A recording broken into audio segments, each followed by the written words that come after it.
وإذ قال موسى لقومه إن الله يأمركم أن تذبحوا بقرة قالوا أتتخذنا هزوا قال أعوذ بالله أن أكون من الجاهلين قالوا ادع لنا ربك يبين لنا ما هي قال إنه يقول إنها بقرة لا فارض ولا بكر عوان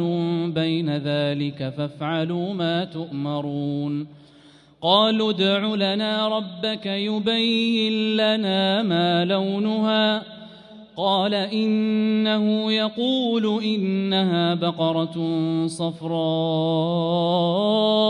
فاقع لونها تسر الناظرين قالوا ادع لنا ربك يبين لنا ما هي إن البقرة شابه علينا وإنا إن شاء الله لمهتدون قال إنه يقول إنها بقرة لا ذلول تثير الأرض ولا تسقي الحرث مسلمة لا شية فيها قالوا الآن جئت بالحق فذبحوها وما كادوا يفعلون وإذ قتلتم نفسا فادارأتم فيها والله مخرج ما كنتم تكتمون فقلنا اضربوه ببعضها كذلك يحيي الله الموتى ويريكم آياته لعلكم تعقلون ثم قست قلوبكم من بعد ذلك فهي كالحجارة أو أشد قسوة وإن من الحجارة لما يتفجر منه الأنهار وإن منها لما يشقق فيخرج منه الماء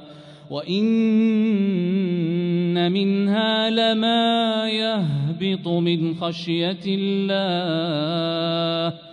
وما الله بغافل عما تعملون أفتطمعون أن يؤمنوا لكم وقد كان فريق منهم يسمعون كلام الله ثم يحرفونه من بعد ما عقلوه وهم يعلمون وإذا لقوا الذين آمنوا قالوا آمنا وإذا خلا بعضهم إلى بعض قالوا أتحدثونهم بما فتح الله عليكم ليحاجوكم به عند ربكم أفلا تعقلون أولا يعلمون أن الله يعلم ما يسرون وما يعلنون